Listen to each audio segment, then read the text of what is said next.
As we predicted, special teams was a major factor in Game 1 as the Vegas Golden Knights took a 1-0 lead in the best of 7 against the Minnesota Wild. But honestly, beyond that, don't have a ton to be upset about with how the Minnesota Wild played in Game 1. We'll break down a strong game for Matt Boldy. We'll talk about Zeev Boyum's NHL debut, and we'll talk about losing a faceoff on the power play and immediately surrendering a goal. For the third consecutive postseason, it's happened again. Folks, we are down 1-0 in the best of 7. Let's break it all down on tonight's postcast.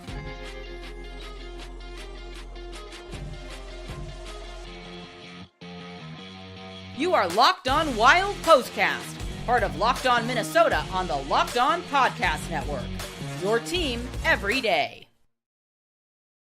Minnesota Wild fall 4-2 in one of the sneakiest backdoor covers you will ever see in an NHL game, with an empty netter as time expired to give Vegas the cover. So not only are they celebrating the Game 1 win in Vegas, they're celebrating the cover as well in what was actually a really entertaining game between the Wild and the Vegas Golden Knights. And we are breaking things down here for you tonight. Seth Topol and Alex Micheletti talking about how things went down in this one. And Alex, before we hop into the particulars, like I said, I thought it was an entertaining game. The Wild were ready to go, which kind of fired me up. Just great to see them really throwing the physicality in this game. 54 hits, not a typo. 54 hits, which is the second most they've ever had in a postseason game. It ultimately came down to a couple of things that we outlined before the series even started. But if the Wild play like this, especially in 5-on-5 play, they clean things up just a little bit, they're going to be right in this series. Yeah, Gustavsson I thought he was excellent too. He kept them in it. The save he made on Eichel was absolutely brilliant. Adin Hill was pretty good too. I mean, it was a good goalie battle. And that's the type of way you have to play to beat Vegas too, right? And you have to get under their skin, muck it up, and because they're so big and so fast. I thought Hurdle was the best player on the ice. I mean, he's dominant. He worked Freddie on those faceoffs, and just the inability to win a faceoff, came back to haunt them big time, like you mentioned, and that's tough. You would have wished you would have been able to give Zeev a chance in that Anaheim game or a couple of games beforehand. But he learned by baptism by fire tonight for sure. And I think he'll get better. If he is, if they are able to, put him back in the lineup, we'll see. Yeah. And I thought, despite what World Hockey Report says on Twitter, I thought Zeev looked fine. I thought he looked like he belonged at the NHL level. Mm-hmm. That the singular thing that a lot of different outlets are going to pinpoint is that turnover late in the game. And I'm going to say it. That is a smart penalty by Matt Boldy there. Oh, he had to do it. He had to do it. Yeah, he had to do it. I saw a little bit of that as well. In the oh God, what a penalty by Boldy. And it's like he prevented the empty net. So let's just get that right off the bat. Trevor in the chat makes a great point too. I don't think you put Bogo with Zeev going forward. I don't think that worked. We'll see if they switch up the pairings, but I'm with Trevor. I don't think that was maybe the best D partner for him in his first game. Yeah, we'll talk about it as the week unfolds. Right. Just and I'm going to put this up on screen, but Alex, we'll just kind of talk as we're going through these statistics here. I mean, you look at it. I know Vegas had the edge in shots, which you'd expect because they had a bunch of different chances off the rush. Yeah. But the Wilds handled the faceoffs. They were anything that moved was getting hit by the Wild here tonight. Vegas blocked a ton of shots, which is, I think, indicative of kind of how the night went offensively for the Wild. They did get a couple of goals in close, which is going to be a key in this series. but it just felt like they needed to do a little more of it. Vegas generated a 2.46 expected goals tonight, and on 47 unblocked shot attempts, they had 35 low danger. They had 11 medium danger, just one high danger opportunity for the Vegas Golden Knights here tonight. So that was mission accomplished in this one. And if you look at it on the Wild side of things, 2.43. So like we talked about when we were getting things ironed out for the series, things tighten up. These series are very close. The expected goals almost identical. But you look at it for the Wild, 43 unblocked shot attempts, 35 low danger, 6 medium danger, 2 high danger. So pretty dead on even.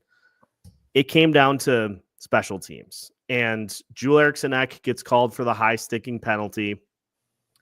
I know there was a tangle up off the face-off, which led to some confusion. It was very awkward, yeah. The Minnesota Wild side of things.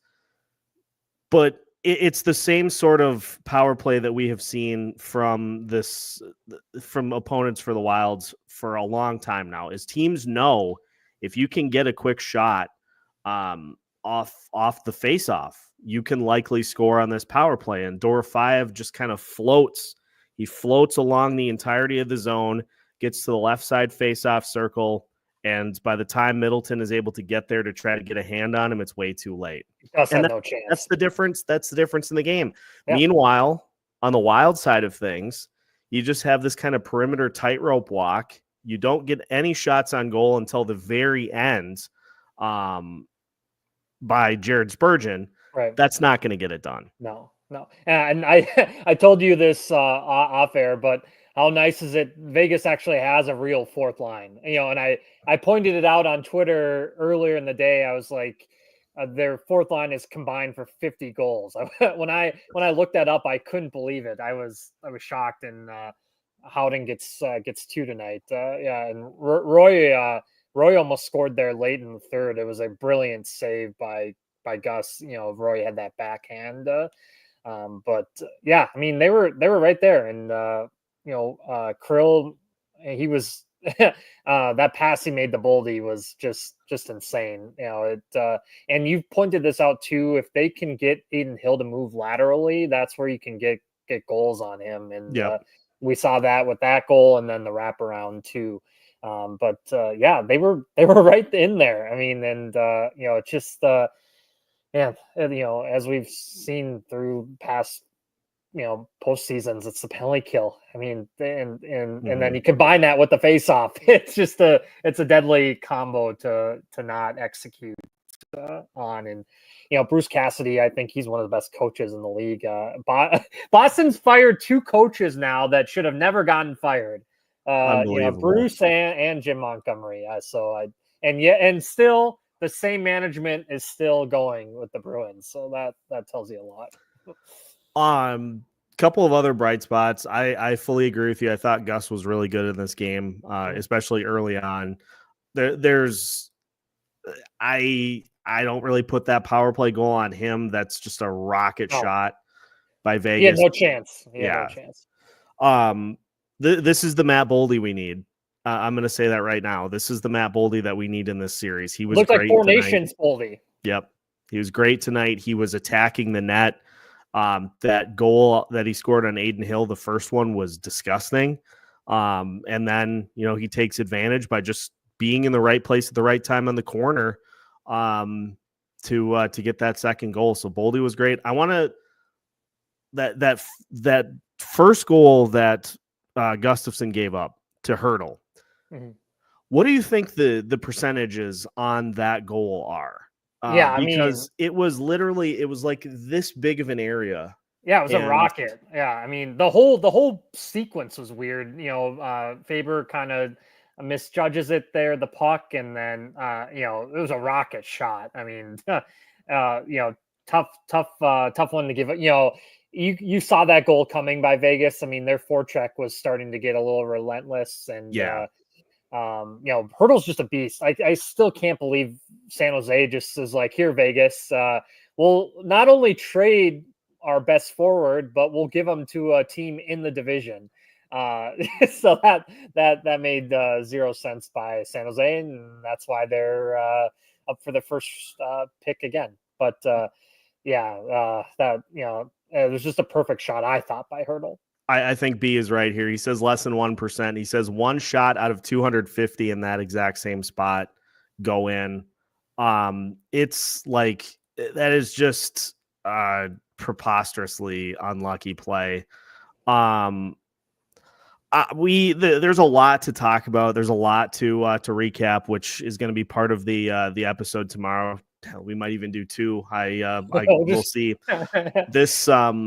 This game, honestly, like it got the energy going a little bit more than I thought it would.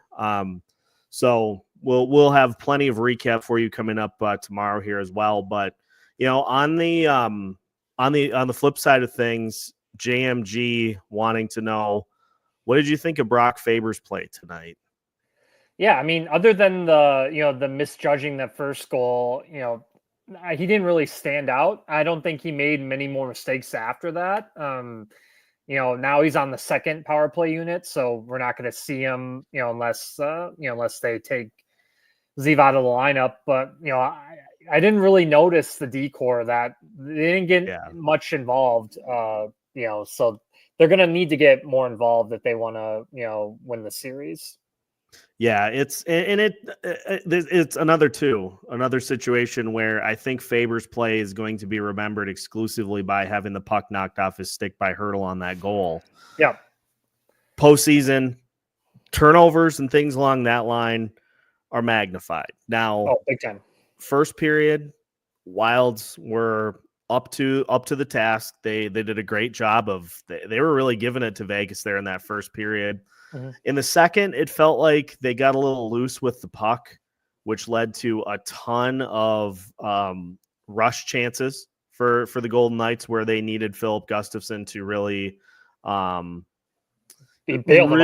to help them out to bail them out there. And then in the third, they tightened it up, but by that point, Vegas had created they had taken the Vegas lead. Was dominating it. They were just trying to close that one out for sure. They were hanging on. I want to talk to Samson. Says Boldy actually shows out and gets no help. That's why I think it's over in 5. Wild just don't have the offense to compete. Great to see Boldy show up. Was worried he might no show. Denny also head scratching on the ice time for various lines, which we'll talk about, I think, after the break. But lines 3 and 4 gave them nothing tonight. So that's, I see in the chat too, people want Vinny Hinostroza. I'd be fine with it. Again, Yakov Trenin, he was signed to be physical. I don't know. Yeah. He doesn't do anything really. Yeah. So I'd be fine with that switch. I would be fine with Hinostroza coming in, but I don't think I wouldn't do like, hey, let's pull Brazo out and just throw him on the third or on the fourth line. Yeah. I think there's another spot we got to talk to about Gustav Nyquist. Yeah, he did that. He was invisible. I know Rossi, who he was playing with, but Nyquist was shocking. It just, I think, he's lost a step, and it's just, you can clearly see it too. It's just, it's not helping. I want to try to avoid the whole like hot take stuff from game to game, because it's the playoffs. Yeah. Learned this last year. It's a marathon, and it's going to be highest of highs, lowest of lows from game to game. But I'm going to tell you right now, I don't think Gustav Nyquist will be in the lineup by the time the series is done. If he plays like he did tonight, he can't. He was, if you're going totem pole of every Wild player on the ice tonight, he was probably at the bottom in terms of impact in this game. Now, I don't have those numbers in front of me, but just based off of what you need, and like even on the third line, like you need to be doing something to factor in, and just didn't. Like I don't know. Even even Johansson, like he had the block. It was just very much a same as we've seen. Yeah, from, typical Marcus Johansson. Yeah. Just his, he's in and out. That's that's all. That's has been his career, right? He can go multiple games without doing anything, and then he'll show up. But he's also trying to get a contract too. So it's like, well, if you're not performing in this playoff, why would the Wild want to re-sign you too? So you got to put up.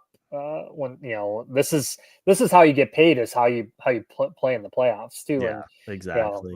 So let's give some love to Joel Eriksson Ek as well. 21 of 31 in the faceoff circle tonight, and he looks all the way back, which is super exciting because we haven't seen this version of Joel Eriksson Ek this late into the season for probably 3 or 4 years. Yeah. And he is fully healthy, which means that he is fully a problem. And it doesn't matter if it was Jack Eichel or William Karlsson. He was just destroying people in the faceoff circle all game long. Yeah. And, as in the chat here, we have our Josh Broughton out there in California watching us. Thank you for tuning in, Josh. But and he pointed out to me too about Ek at the end of that second period when he was giving Stone the big smile and the smirking. It was really funny. He loves getting under the skin of opponents, as we know, and he was. It was unfortunate he took that penalty because it, changed the game. But he looks 100% out there, which is great to see. Yeah, feel free to drop the hair care routine. None. It's all gone. It's all gone. Now I have to find a convenient way to get this hat back on. But I want to, after the break, talk about a couple of things. Marco Rossi in particular. Like, what does he get elevated in the lineup? Does Freddie Gaudreau get bumped back down? Like, what do the Wild do to respond after a game one loss? We got a lot to get to, but I got to get this hat back on because this is just jarring. Minnesota Wild fall in game one by a score of 4-2. We will be right back with more of our Locked On Wild postcast after this. Tonight's Locked On Wild postcast is brought to you by Game Time. The Stanley Cup playoffs are here. And if you've never been to a live NHL playoff game, it is unlike anything else. The intensity, the speed, the energy in the building, it's next level. And thanks to Game Time, getting in the door is easier and more affordable than ever. Game Time is the fastest and easiest way to grab playoff tickets, even for those must-see matchups. Prices actually drop as the puck drop gets closer, and with last-minute deals, you can save up to 60%. My favorite feature of Game Time is the all-in pricing. When you go to checkout, you get the actual cost of your tickets as opposed to those hidden fees. So take the guesswork out of buying tickets with Game Time. Download the Game Time app. Use code LOCKEDONNHL for $20 off your first purchase. Again, download the Game Time app. Use code LOCKEDONNHL for $20 off. Download Game Time today. Last minute tickets, lowest price, guaranteed. Tonight's postcast is also brought to you by Amazon Fire TV. Did you know your Fire TV is also an Xbox? Turn any TV into your gaming and entertainment hub with Fire TV Stick 4K devices. No console required. Just grab your paired controller, subscribe or sign in to Xbox Game Pass Ultimate with EA Play included, and you're ready to play. Dive into hundreds of premium titles from EA Sports College Football 25 to Call of Duty Black Ops 6 and Avowed.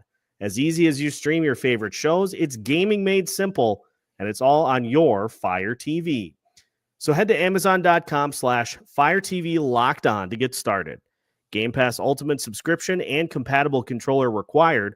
Available on select devices, including Fire Stick TV Stick, 2nd Gen, Fire TV Stick 4K Max, 1st and 2nd Gen, and Fire TV Cube, 3rd Gen. Welcome back to tonight's Locked On Wild postcast. Wild lose by a score of 4-2. Trying to get myself back in just a mess. That's why I never take off the hat, folks, because that kind of stuff happens.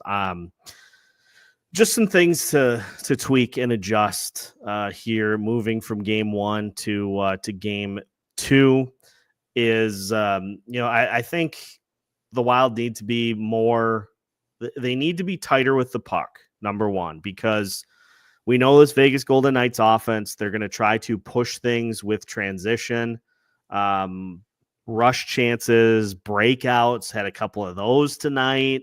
Yeah. You need to be a little more judicious with the puck in order to not give Vegas as many of those chances as they had.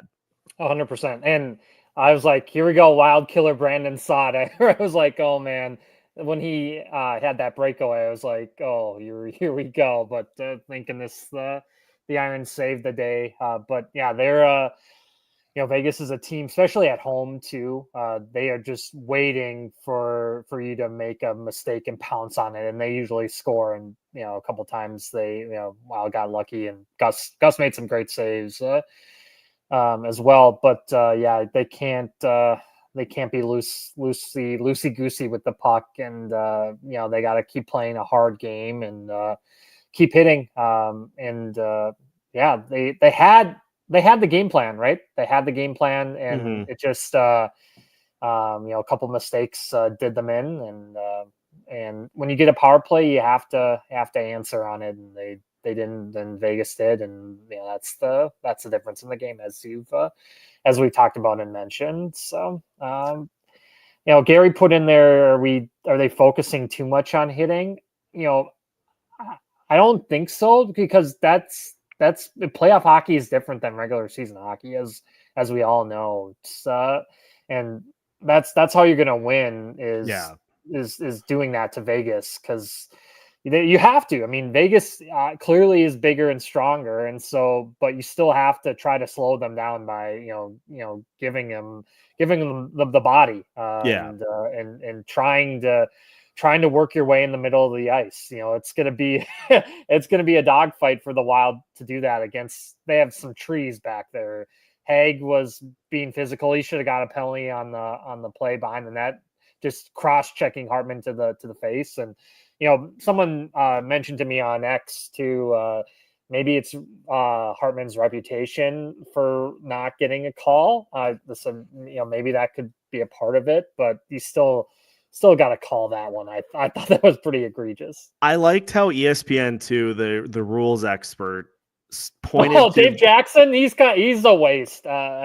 He doesn't bring anything relevant to the conversation. I love how he said, well, the reason that they didn't call it a penalty was because Hartman had his arm wrapped around the stick. I was like, yes, I guess, but if Hartman closes his mouth, he's biting down on that stick. Right. So I don't know. Like, it was almost a double whammy, because he was getting a hit from behind. Yeah, it was like a sandwich on that one. We've seen plenty of examples of it. The officiating tends to tighten up in the postseason, and you've got stuff like that. If it's 50-50, they tend to not call it. The Eriksson Ek high stick, I mean, that's a high stick. Yeah. The big thing is thank goodness that was not a 4-minuter. I for sure, just knowing the Wild's luck, that there was going to be blood coming out. Let's talk about Marco Rossi a little bit here, because obviously Rossi tonight, he had 12 minutes, 10 seconds of ice time. He was 5 of 8 in the face-off circle. Freddie Gaudreau played 5 more seconds in this one. So I'm gonna I get it. Like I understand that you need to get more time for Marco Rossi. I agree there, but um, like at this point, I think Hines very clearly is just we're going with the guys that we're in. When we get to particular situations, we're going with the guys that give us the best chance to get what we need.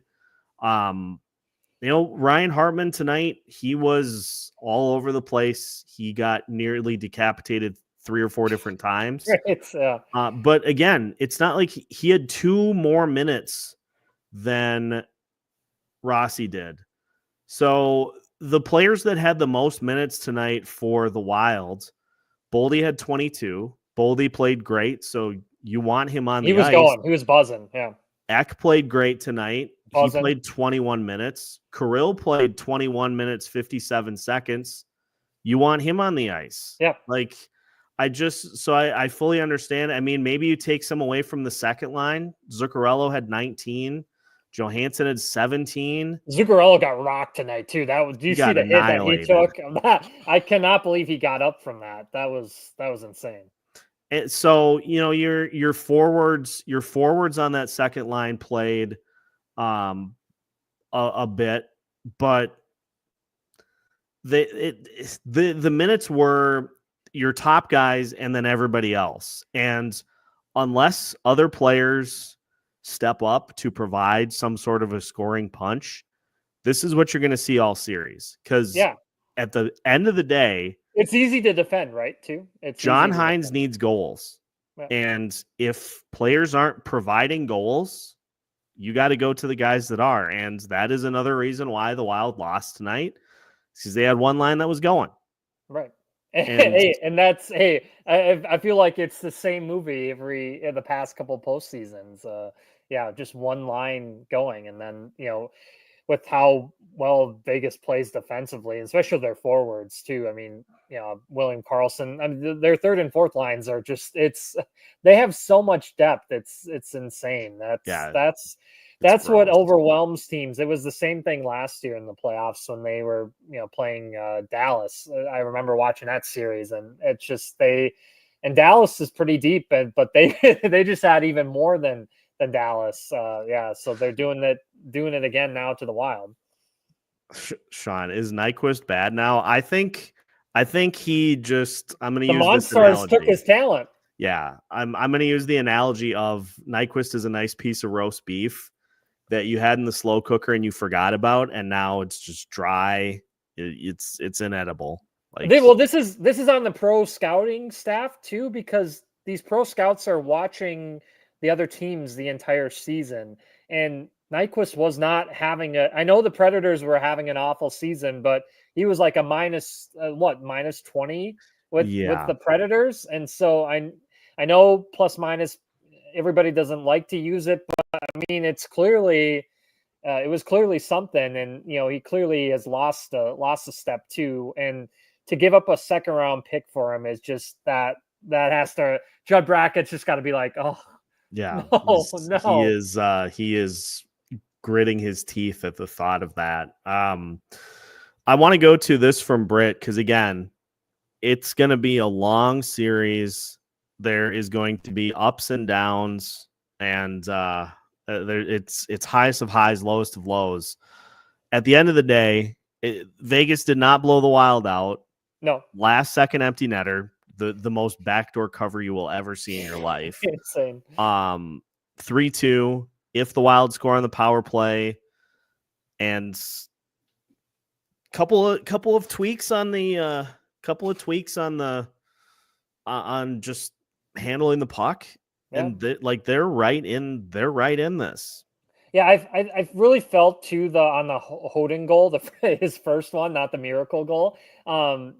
The D zone coverage was not great. Bogo gave him all sorts of space there, and he was able to get on Gus, and it was a good shot by Hoden. He's had a career season. That was a nifty pickup by them, because he wasn't doing much with the Rangers before that. I know he was drafted pretty high, but he was not doing much with the Rangers, and he's fit in amazingly well for that Vegas team. Yeah, and not every team can have a player like Brendan Saad just agree to Just fall. terminate his contract I'm and be I'm like, "Hey, I'll come here." I'm sure Saad's agent was like, "Are you?" I mean, I'm sure the Players Association too was like, "What are you doing?" Yeah, Because this is that doesn't look good for the everybody else trying to get contracts and just lighting money on fire. yeah, Just, and I'll play for the minimum. and of course he's looked great there too. Naturally. He just slots right. He slots in just perfectly for their top six, and we have Marcus Johansson in the top six. It's just comparing contrasting. Other than the top lines, it's like, oh my goodness, like I said, 50 goals on their fourth line. Where else do you see that in the league? Yeah, it's insane. Nowhere. I know, and I'm just gonna mention this to people. Like, this is kind of my meet you halfway. We're gonna cap these postcasts at probably about a half hour. Just and especially tonight, because Alex and I are gonna record after this, so we'll have an episode out for you first thing in the morning. I want to leave all of these this week with one thing that needs to improve from game one to the next game, or this game to the next game. And I'll give one, and Alex, you can give one as well to kind of wrap things up here. And listeners, if you want to drop one in the comments as well, we'll highlight them too before we sign off. One thing that I think needs to change for the Minnesota Wild from game one to game two is line number two. And there were parts of that line that were working. You got to find a full component, and if that means flipping Rossi and Freddie Gaudreau, which I think is certainly a starting point, you got to get something figured out on that second line in order to get it going. Because line one, they were ready to rock, they were in it, they did their thing.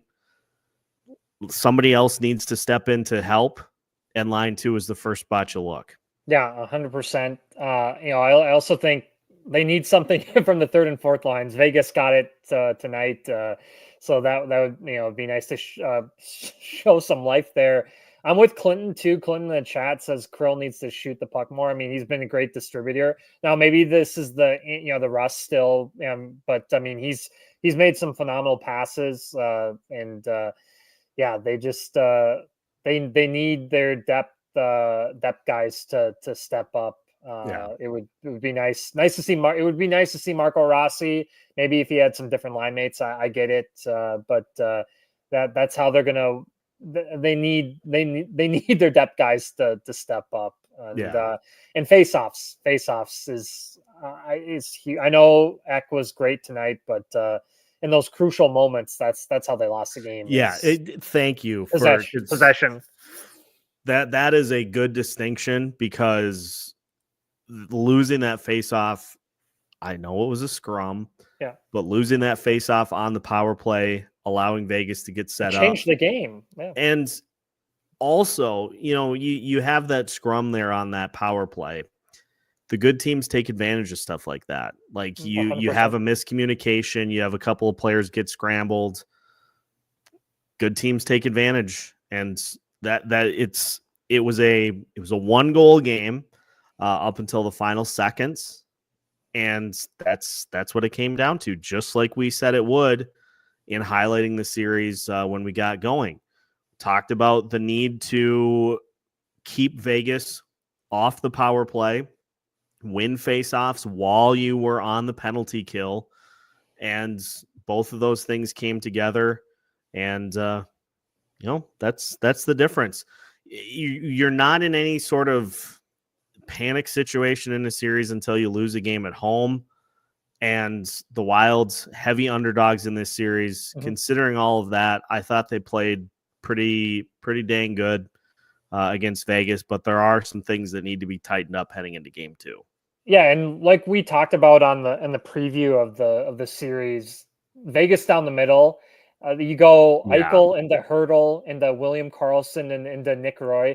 I mean that in the entire league, I don't think you have a better 1 through 4 up the middle, and that's a challenge for the Wild, and that's something they're gonna have to battle the entire series, and like you said too, when they're at home, they'll get last change, so they can maybe mix things up a little, take advantage of that. And like you said, you're not in trouble until you lose one at home, but they they have to try to, if you want to win the series, you have to win in that arena in Vegas. It's one of the toughest buildings to play in, that's for sure. And yeah, I mean, both goalies were good. I can't fault Gus on any of the goals he gave up tonight. Nope. It was not on him. It comes down to inches. It comes down to moving one way or the other. And it was a fun game to get the series started.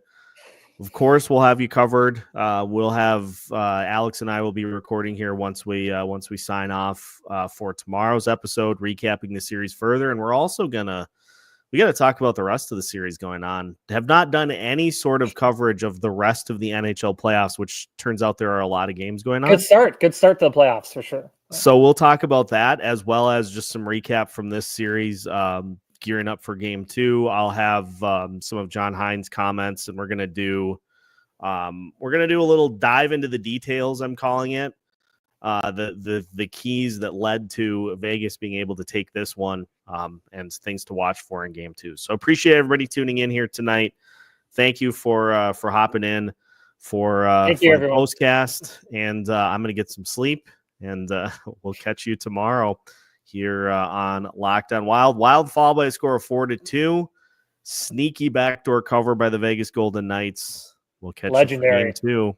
Make sure to subscribe so you don't miss out on any new episodes right here on Locked On Wild.